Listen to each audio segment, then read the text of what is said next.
KC Venugopal ji, Dinesh Gundurao ji, Siddaramaiah ji, Kharge ji, के.एच. Muniyappa ji, Chandra Reddy ji, Venkat Shiva Reddy ji, all the leaders on the dais, party workers from our alliance, friends from the media, brothers and sisters, I'd like to welcome you here. Congress ಪಕ್ಷದ ಮತ್ತು JDS ಪಕ್ಷದ ಎಲ್ಲ ಗೌರವಾನ್ವಿತ ಮುಖಂಡರುಗಳೇ, ಮೈತ್ರಿ ಪಕ್ಷಗಳ ಎಲ್ಲ ಗೌರವಾನ್ವಿತ ನಾಯಕರುಗಳೇ, ಮಾಧ್ಯಮದ ಗೌರವಾನ್ವಿತ ಸ್ನೇಹಿತರುಗಳೇ, ಕೋಲಾರ ಜಿಲ್ಲೆಯ ಎಲ್ಲ ಬಂಧು ಭಗಿನಿಯರೇ, हमारे सामने चुनाव है, दो विचारधाराओं की लड़ाई हो रही है।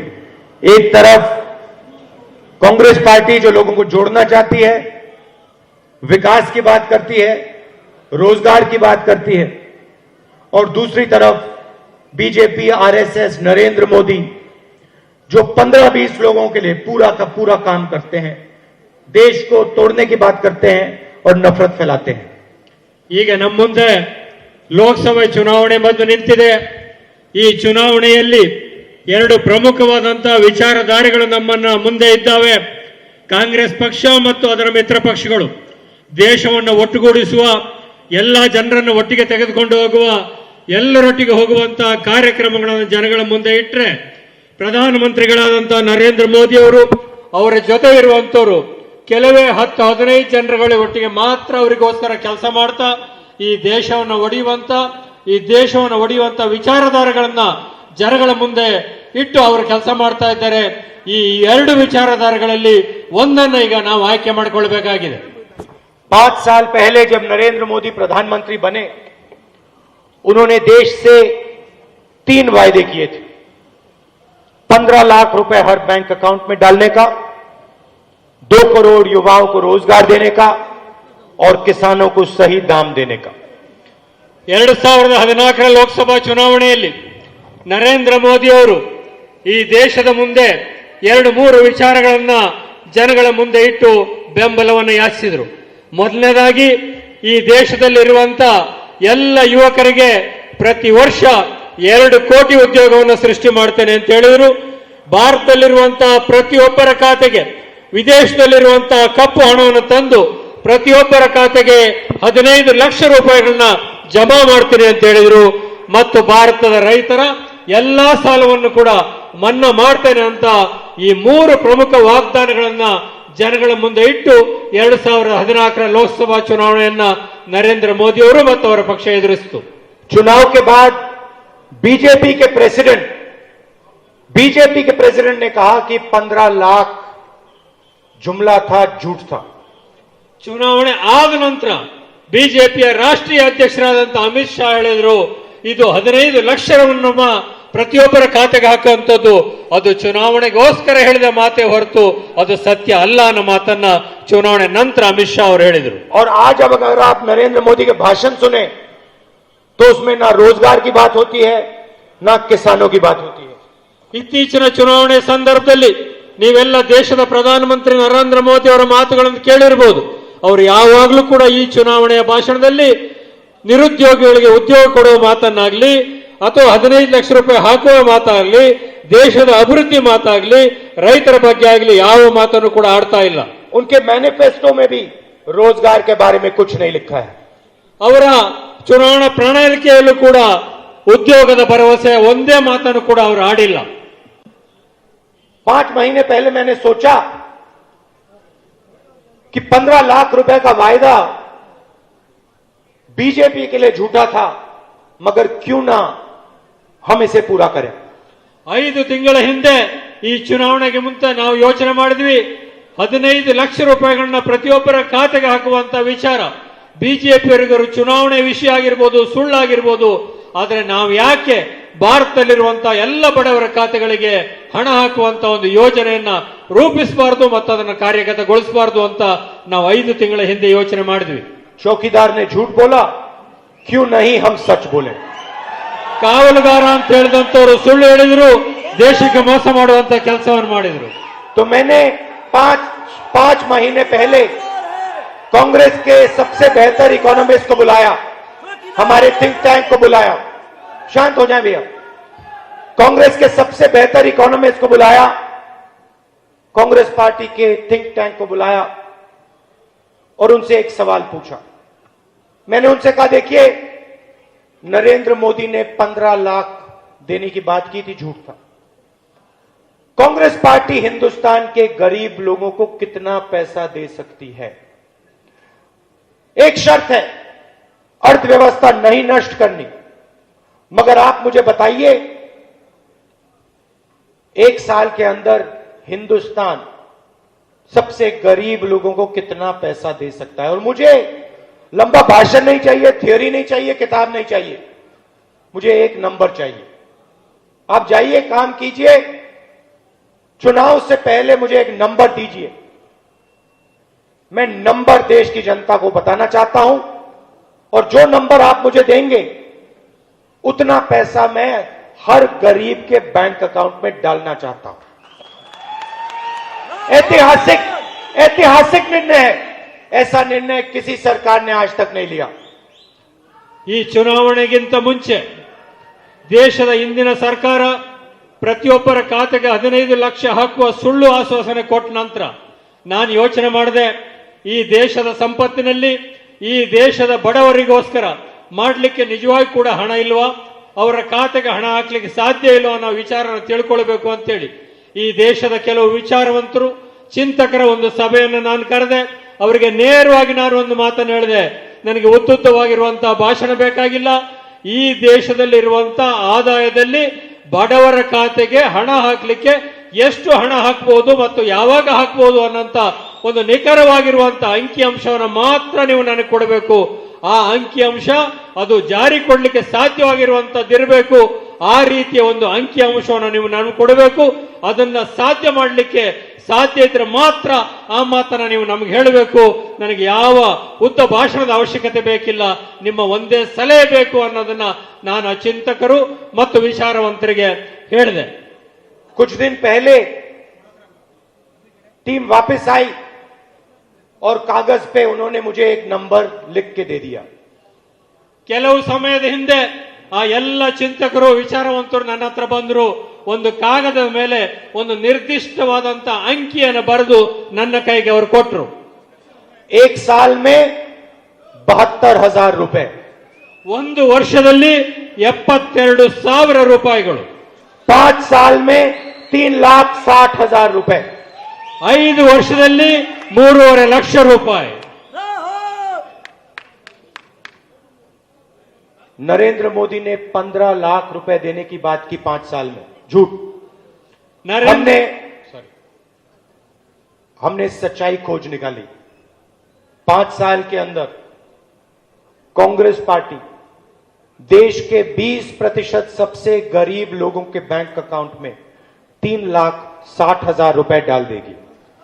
ನರೇಂದ್ರ ಮೋದಿ ಅವರ 15 ಲಕ್ಷ ರೂಪಾಯಿ ವಾದ ಸುಳ್ಳಾಗಿರುವಂತಹ ಸಂದರ್ಭದಲ್ಲಿ ಪ್ರತಿಯೊಬ್ಬ ಭಾರತೀಯ ಬಡ ಕುಟುಂಬನ ಖಾತೆಗೆ ತಿಂಗಳಿಗೆ 6,000, ವರ್ಷಕ್ಕೆ 72,000, 5 ವರ್ಷದಲ್ಲಿ 3,07,000 ರೂಪಾಯಿ ಪ್ರತಿಯೊಬ್ಬರ ಖಾತೆಗೆ ಹಾಕಲಿಕ್ಕೆ ಸಾಧ್ಯ ಇದೆ ಅನ್ನೋ ಮಾತನ್ನ ಕಾಂಗ್ರೆಸ್ ಪಕ್ಷ ಇವತ್ತು ಎಲ್ಲ ಭಾರತೀಯರಿಗೆ ತಲುಪಿಸುವಂತಹ ಪ್ರಯತ್ನವನ್ನು ಮಾಡ್ತಾ ಇದೆ. 5 करोड़ परिवारों को साल का 72,000 रुपए डायरेक्ट कांग्रेस पार्टी बैंक में देगी. ಭಾರತದ 5 ಕೋಟಿ ಕುಟುಂಬಗಳಿಗೆ 25 ಕೋಟಿ ಜನರಿಗೆ 72,000 ರೂಪಾಯಿ ಪ್ರತಿ ವರ್ಷ ನೇರವಾಗಿ ಅವರ ಬ್ಯಾಂಕಿನ ಖಾತೆಗೆ ತಲುಪಿಸುವಂತ ಯೋಜನೆ ನ್ಯಾಯನ ನಾವು ದೇಶದ ಮುಂದೆ और पैसा महिला के बैंक अकाउंट में जाएगा. ಎಲ್ಲ ಹಣವೂ ಕೂಡ ಕುಟುಂಬದ ಮಹಿಳಾ ಸದಸ್ಯರ ಬ್ಯಾಂಕ್ ಖಾತೆಗೆ ಪ್ರತಿ ತಿಂಗಳು ಕೂಡ ಹೋಗ್ತದೆ. नरेंद्र मोदी आप झूठ बोलो, हम सच करके दिखाएंगे. ನರೇಂದ್ರ ಮೋದಿ ಅವರಿಗೆ ನೀವು ಹೇಳಬೇಕು, ನಾವಿದನ್ನ ಸಾಬೀತು ಮಾಡಿ ತೋರಿಸ್ತೇವೆ ಅಂತ. और जैसे ही हमने ये निर्णय लिया, चौकीदार का चेहरा बदल गया. ನಾವು ಯಾವಾಗ ಈ ನ್ಯಾಯ ಯೋಜನೆಯನ್ನ ಭಾರತದ ಮುಂದೆ ಇಟ್ಟು ಪ್ರಧಾನಮಂತ್ರಿಗಳ ಅಂದ್ರೆ ಈ ದೇಶದ ಕಾವಲುಗಾರ ಅಂತ ಹೇಳ್ಕೊಳ್ಳೋರ ಮುಖದ ಚೆಹರೆ ಬದಲಾವಣೆ ಆಗ್ಲಿಕ್ಕೆ ಪ್ರಾರಂಭ ಆಯ್ತು. सुकड़ गया. ಅದೊಂದು ರೀತಿ ಬೇರೆ ರೀತಿಯಲ್ಲಿ ದುಃಖದ ಛಾಯೆಯನ್ನು ಅದರಲ್ಲಿ ಕಾಣಲಿಕ್ಕೆ ಸಾಧ್ಯ ಆಯಿತು. सवाल पूछते हैं पैसा कहां से आएगा.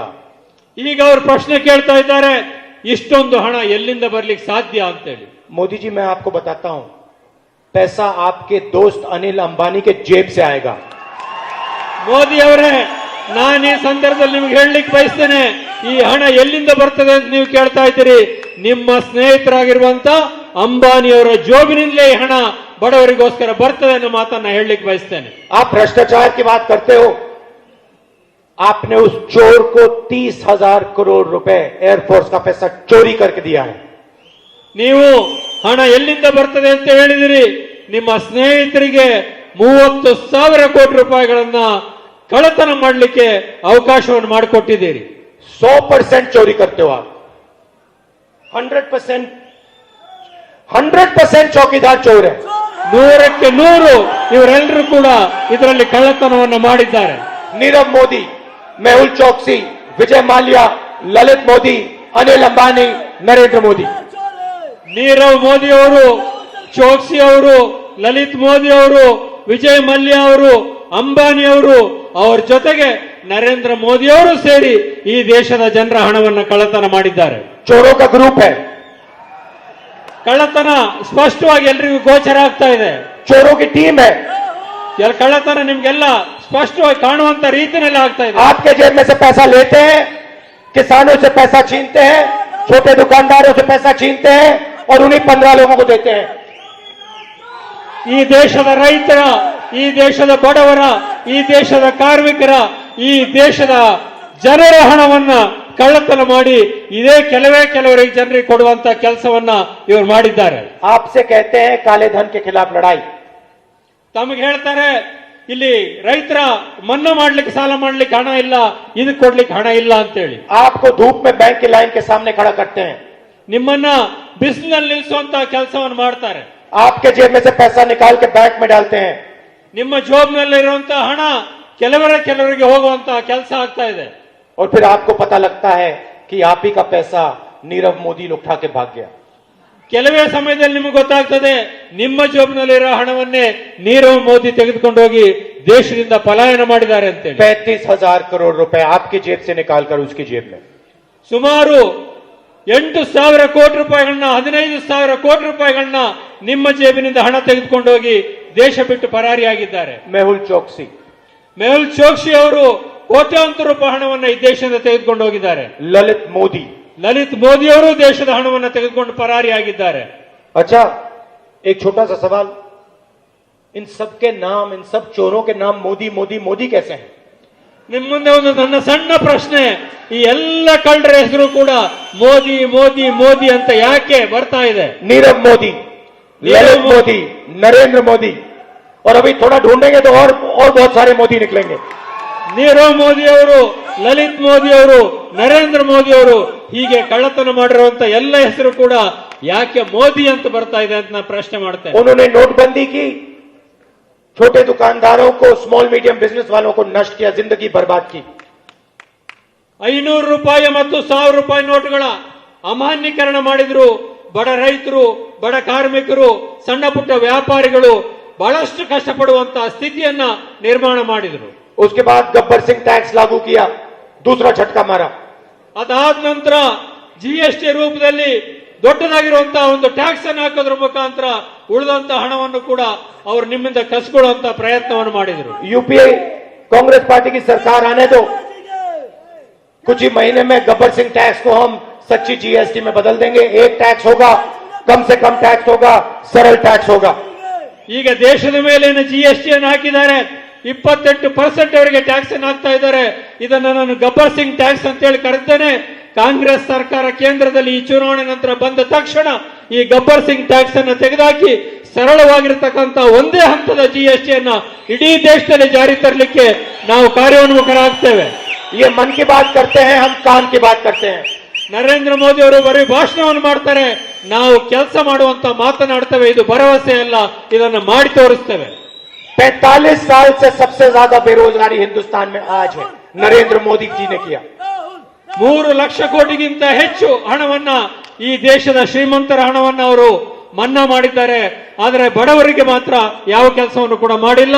ಆ ಕೆಲಸವನ್ನು ಕಾಂಗ್ರೆಸ್ ಮಾಡ್ತದೆ. और दिन भर भाषण में वायदे करते रहते हैं, जहां जाते हैं कोई ना कोई वायदा कर जाता है. ಎಲ್ಲಿ ಹೋದರೂ ಕೂಡ ಭರವಸೆಗಳನ್ನು ಕೊಡುವಂತ ಕೆಲಸವನ್ನು ಮಾಡ್ತಾ ಇದ್ದಾರೆ. ದೊಡ್ಡ ದೊಡ್ಡ ಮಾತುಗಳನ್ನಾಡುವಂತ ಕೆಲಸವನ್ನು ಅವರು ಮಾಡ್ತಾ ಇದ್ದಾರೆ. मोदी जी, आप देश को बताओ, आपने हिंदुस्तान के युवाओं के रोजगार के लिए पिछले 5 साल में क्या किया? ನಾನು ನೇರವಾಗಿ ಪ್ರಧಾನಿ ಮೋದಿ ಅವರನ್ನ ಕೇಳಲಿಕ್ಕೆ ಬಯಸ್ತೇನೆ. ಕಳೆದ 5 ವರ್ಷದಲ್ಲಿ ಭಾರತದಲ್ಲಿರುವಂತಹ ನಿರುದ್ಯೋಗಿ ಯುವಕರಿಗೋಸ್ಕರ ನೀವು ಏನು ಕೆಲಸ ಮಾಡಿದ್ದೀರಿ ಅಂತ ನೇರವಾಗಿ ತಾವು ಉತ್ತರ ಕೊಡಬೇಕು ಅಂತ ಕೇಳಲಿಕ್ಕೆ ಬಯಸ್ತೇನೆ. 24 घंटे में 27,000 युवा हिंदुस्तान में आज रोजगार खोते हैं. ಪ್ರತಿ ದಿವಸ ಕಾರಣ ಭಾರತ ದೇಶದಲ್ಲಿ ಸಹಸ್ರಾರು ಜನ ಯುವಕರು ಇವತ್ತು ನಿರುದ್ಯೋಗಿಗಳಾಗಿ ಶಾಲಾ ಕಾಲೇಜುಗಳಿಂದ ಹೊರಗೆ ಬರ್ತಾ ಇದ್ದಾರೆ. बहाने मत बनाओ. आप प्रधानमंत्री हो, आप देश को बताओ कि आपने देश के युवाओं के रोजगार के लिए पिछले 5 साल में क्या किया. ಈ ಬರೇ ನೆಪಗಳನ್ನ ಹೇಳುವಂತ ಕೆಲಸ ಮಾಡಬೇಡಿ, ಬರೇ ಭಾಷಣ ಮಾಡುವಂತ ಕೆಲಸ ಮಾಡಬೇಡಿ. ನೀವು ಈಗ ಸರ್ಕಾರದಲ್ಲಿದ್ದೀರಿ, ನೀವು ದೇಶದ ಪ್ರಧಾನಮಂತ್ರಿಗಳಿದ್ದೀರಿ.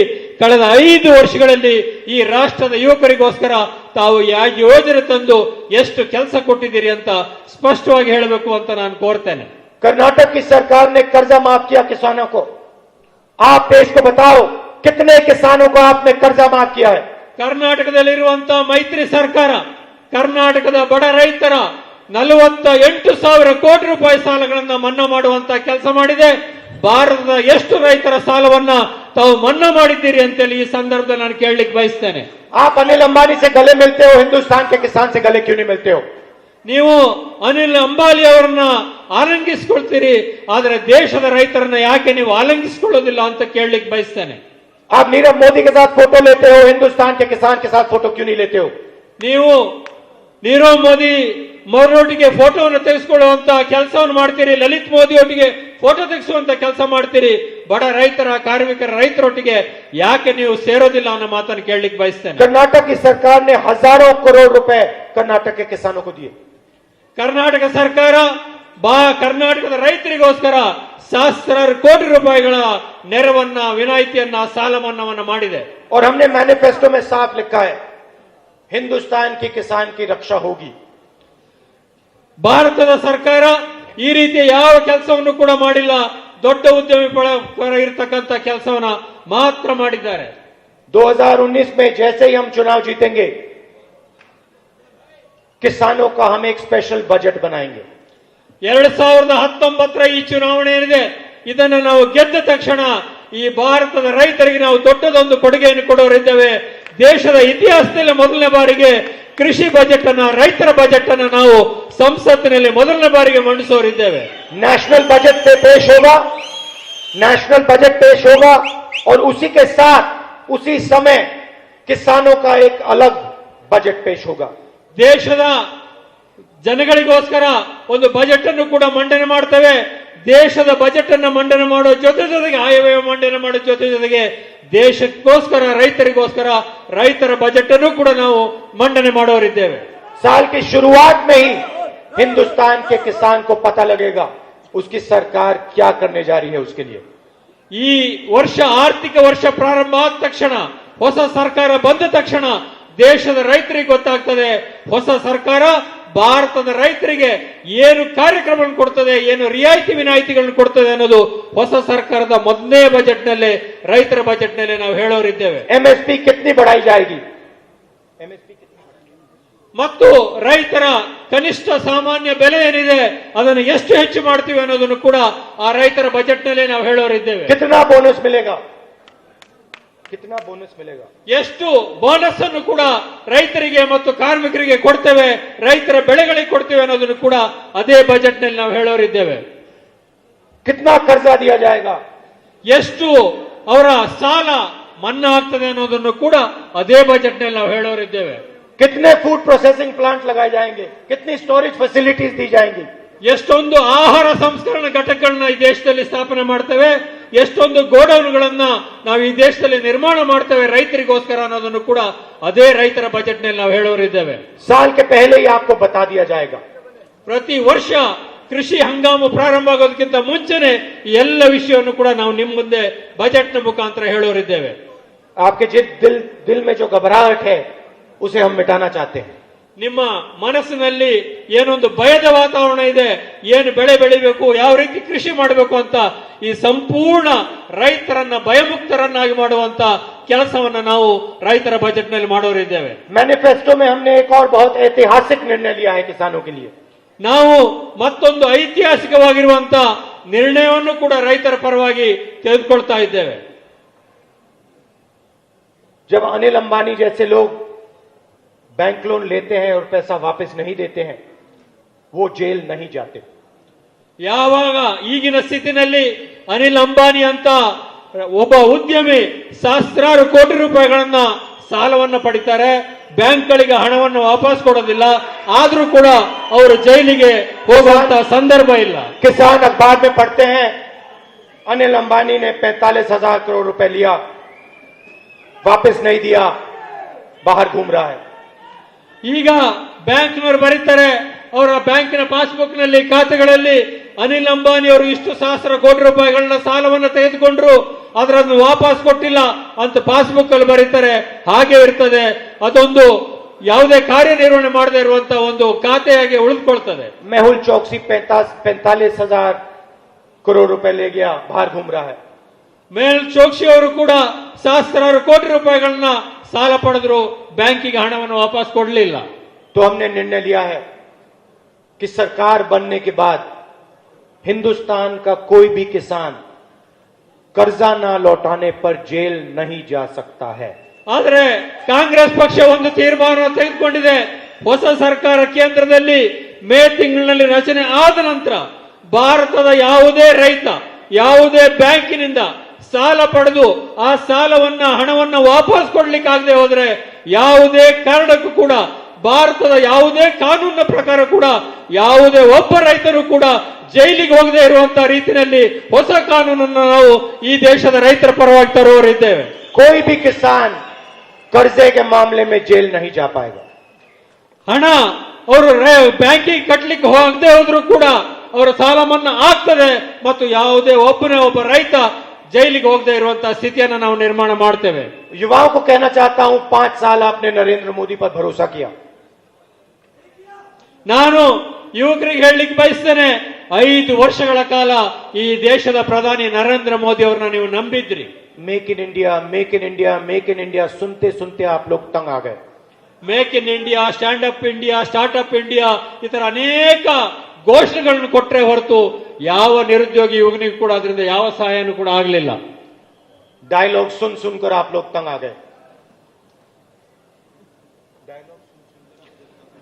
ಮೋದಿ ಅವರ ಮಾತುಗಳನ್ನ ಅವರು ಹೇಳ್ತಕ್ಕಂಥ ವಿಶೇಷವಾಗಿರುವಂತಹ ಡೈಲಾಗ್ಗಳನ್ನ ಕೇಳಿ ಕೇಳಿ ಕೇಳಿ ಈ ದೇಶದ ಯುವಕರೆಲ್ಲ ಸುಸ್ತಾಗಿದ್ದಾರೆ ಅಂತ ನಾನು ಭಾವಿಸ್ತೇನೆ। अब हम आपको सच्चाई बताते हैं। ನಾವು ನಿಮಗೆ ಸತ್ಯ ಹೇಳೋರಿದ್ದೇವೆ। साल में 2 करोड़ रोजगार देने का वायदा नरेंद्र मोदी ने झूठा किया। ವರ್ಷಕ್ಕೆ 2 ಕೋಟಿ ಉದ್ಯೋಗಗಳನ್ನು ಕೊಡುವಂತಹ ಸುಳ್ಳು ಮಾತನ್ನ ನರೇಂದ್ರ ಮೋದಿ ಅವರು ಹೇಳಿದ್ರು। हम आपको सच्चाई बताते हैं। ನಾವು ನಿಮಗೆ ಸತ್ಯವನ್ನು ಹೇಳ್ತೇವೆ। 22 लाख सरकारी नौकरियां खाली पड़ी। 24 ಲಕ್ಷ ಸರ್ಕಾರಿ ನೌಕರಿಗಳು ಕೇಂದ್ರ ಮತ್ತು ರಾಜ್ಯ ಸರ್ಕಾರದಲ್ಲಿ ಖಾಲಿ ಬಿದ್ದಿದ್ದಾವೆ। 1 साल के अंदर कांग्रेस इस 22 लाख नौकरियों को भर के आपको दे देगी।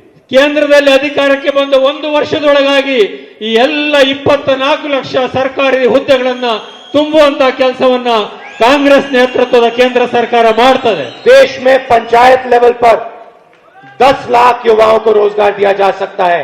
कांग्रेस पार्टी 10 लाख युवाओं को पंचायतों में रोजगार दे देगी। 10 ಲಕ್ಷ ಜನರಿಗೆ ಈ ದೇಶದ ಪಂಚಾಯತ್ ರಾಜ್ ವ್ಯವಸ್ಥೆಯಲ್ಲಿ ಕೆಲಸ ಕೊಡುವಂತಹ ಕೆಲಸವನ್ನ ಪ್ರತಿಯೊಂದು ಪಂಚಾಯತ್ಗಳಲ್ಲೂ ನಾವು ಮಾಡುವಂತಹ ಕೆಲಸವನ್ನು ಮಾಡ್ತೇವೆ। और मैं जानता हूं कि कर्नाटका एंटरप्रेन्योरशिप का हब है, सेंटर है। ಕರ್ನಾಟಕ ರಾಜ್ಯ ಇಲ್ಲಿ ತಯಾರಕರ ಒಂದು ದೊಡ್ಡದಾಗಿರುವಂತಹ ಉದ್ಯಮಿಗಳ ಒಂದು ದೊಡ್ಡದಾಗಿರುವಂತಹ ಪ್ರದೇಶ ಅನ್ನೋದನ್ನ ನಾನು ಬಲ್ಲೆನಾಗಿದ್ದೇನೆ। नरेंद्र मोदी जी ने नोटबंदी करके, गब्बर सिंह टैक्स लागू करके छोटे बिजनेसेस को नष्ट किया, खत्म किया। ನರೇಂದ್ರ ಮೋದಿ ಅವರು ನೋಟ್ಗಳನ್ನು ಅಮಾನ್ಯೀಕರಣ ಮಾಡಿ GST ಅಂತ ಟ್ಯಾಕ್ಸ್ ಅನ್ನು ತಂದು ಇಲ್ಲಿರುವಂತಹ ಎಲ್ಲ ಸಣ್ಣ ಪುಟ್ಟ ಉದ್ಯಮಗಳನ್ನ ನಾಶ ಮಾಡಿದ್ದಾರೆ ಅನ್ನೋದನ್ನ ನಾನು ತಿಳಿದುಕೊಂಡಿದ್ದೇನೆ। जो भी युवा बिजनेस खोलना चाहता है उसे अलग अलग डिपार्टमेंट से परमिशन लेनी पड़ती है।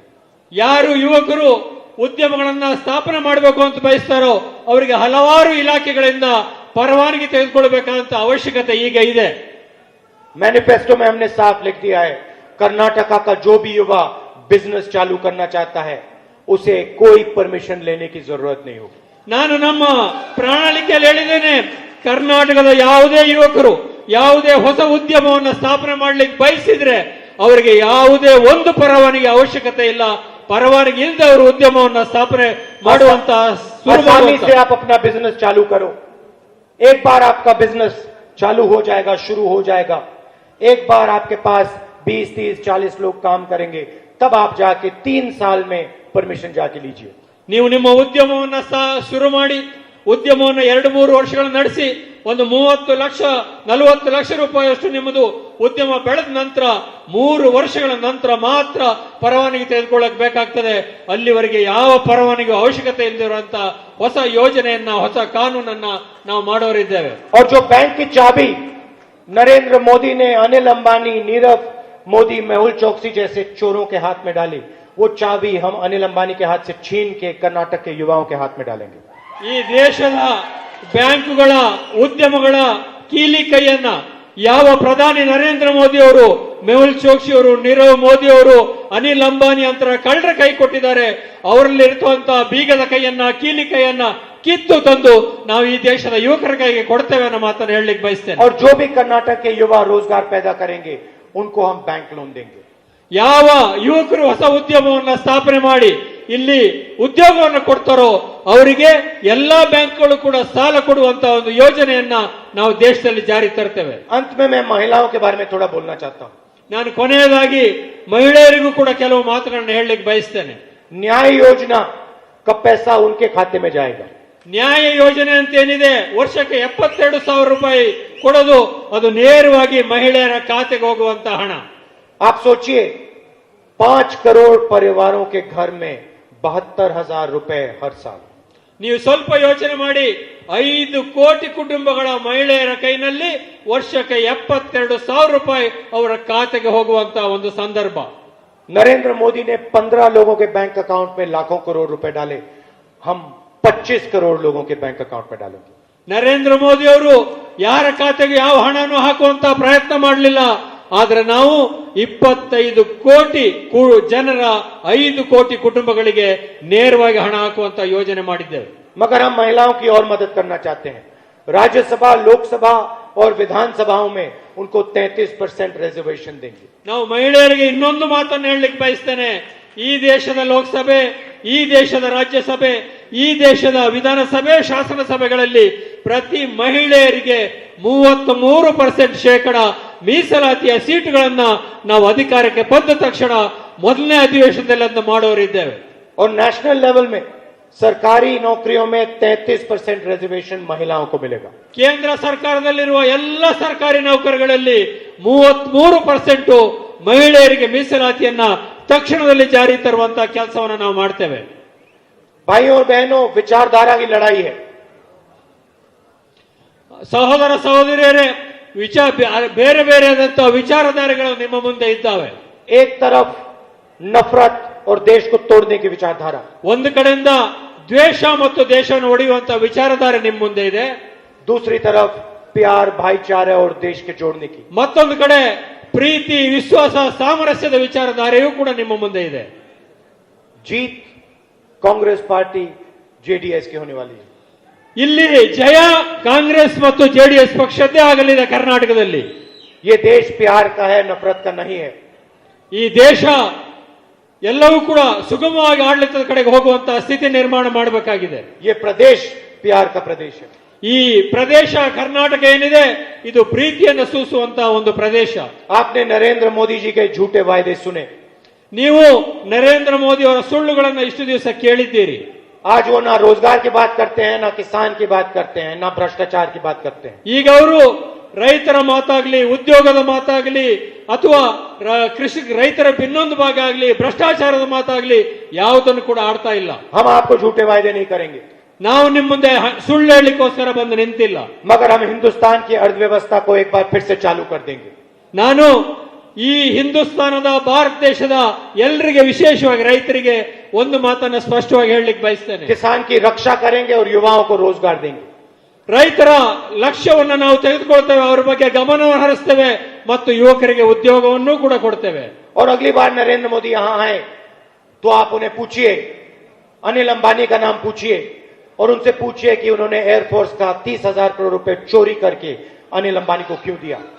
ಮುಂದಿನ ಸಾರಿ ನರೇಂದ್ರ ಮೋದಿ ಅವರು ಇದೇ ರಾಜ್ಯಕ್ಕೆ ಬಂದಂತಹ ಸಂದರ್ಭದಲ್ಲಿ ಕೇಳಿ, ರಫೇಲ್ ಹಗರಣದಲ್ಲಿ 30,000 ಕೋಟಿ ರೂಪಾಯಿಗಳನ್ನ ತೆಗೆದು ಯಾಕೆ ಅನಿಲ್ ಅಂಬಾನಿ ಅವರಿಗೆ ಕೊಟ್ರಿ ಅನ್ನೋ ಮಾತನ್ನ ನೀವು ಕೇಳಬೇಕು. उन्होंने देशभक्ति की बात करते हैं, देशभक्त चोरी नहीं करते हैं. ಅವರು ದೇಶಭಕ್ತಿಯ ಬಗ್ಗೆ ಮಾತಾಡ್ತಾರೆ. ಯಾವ ದೇಶಭಕ್ತನು ಕಳ್ಳತನ ಮಾಡೋದಿಲ್ಲ, ಕಳ್ಳತನ ಮಾಡುವವನು ದೇಶಭಕ್ತನಾಗೋದಕ್ಕೆ ಸಾಧ್ಯನೇ ಇಲ್ಲ. नया नारा है चला है देश में. पहले नारा हुआ करता था अच्छे दिन, जनता कहती थी आएंगे. ಮೊದಲು ಹೇಳ್ತಾ ಇದ್ರು ಅಚ್ಚಾ ದಿನ ಅಂತ ಬರ್ತದೆ, ಒಳ್ಳೆ ದಿನಗಳು ನಿಮ್ಮ ಪಾಲಿಗೆಲ್ಲ ಬರ್ತವೆ ಅನ್ನೋ ಮಾತನ್ನು ಅವ್ರು ಹೇಳ್ತಾ अब ಇದ್ರು. नया नारा चला है चौकीदार चौकीदार चौकीदार. ये है नरेंद्र मोदी की सच्चाई. आप सबको बहुत बहुत धन्यवाद. नमस्कार. जय हिंद. ತಮ್ಮೆಲ್ಲರಿಗೂ ಕೂಡ ನಮಸ್ಕಾರ, ಧನ್ಯವಾದಗಳು.